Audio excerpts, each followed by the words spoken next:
लिहिली ज्ञानेश्वराने लिहिली ज्ञानेश्वरी, तुकाराम महाराजांनी लिहिली तुकाराम गाथा. वट सावित्र्याच्या दिवशी संतोषरावांचं नाव घेऊन ठेवते समर्थ चरणी माथा. अरे वा वा वा वा वा, चांगलं झालं. तुम्ही पण घ्या.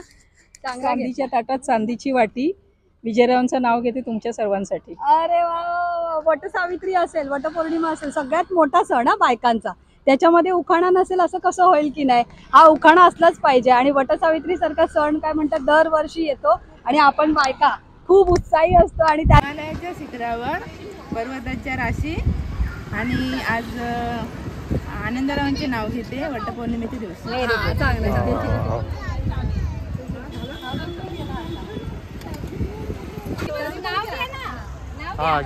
शंकराच्या पिंडीवर डे ठेवते वाकून, अभिजित रावांचं नाव घेते सर्वांचं मान राखून. कृष्णाच्या मंदिराला सोन्याचा कळस, गिरीश रावांचं नाव घेते ते माझे वृंदावन, मी त्यांची तुळस. दारात वृंदावन त्यात तुळशीचे झाड, राहुल रावांचे नाव घेते राखून सर्वांचा मान. अरे वा, पाहत होते रस्त्याने, पाहत होते घड्याकडे, घरात वाटलं एक, गंगाराम परवांचे नाव घेते देवलकरांची लेख. सावित्री आमची पूजून झालेली आणि सगळ्या सवासनी पुजत आहेत. बघा किती गर्दी झाली. शाळेत सोडलं, नवऱ्याला कामावर सोडल्याने आले आहेत आणि हा मुहूर्त आहे.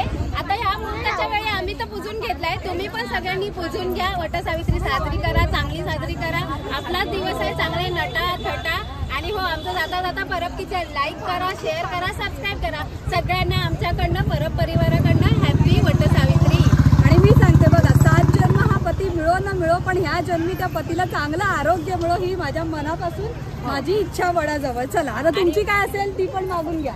आणि माझं सुद्धा एक सांगणं आहे की 7 जन्म नाही, 7 जन्माचं प्रेम ह्याच जन्मी द्यावं पतीने. एक वाण तुळशीकडे ठेवायचं असतं. तर हे बघा, आमच्या गगन सोसायटीमध्ये तुळस आहे. बाहेर तर म्हटलं हिच्याचकडे तुळस म्हणजे वाण ठेवलं.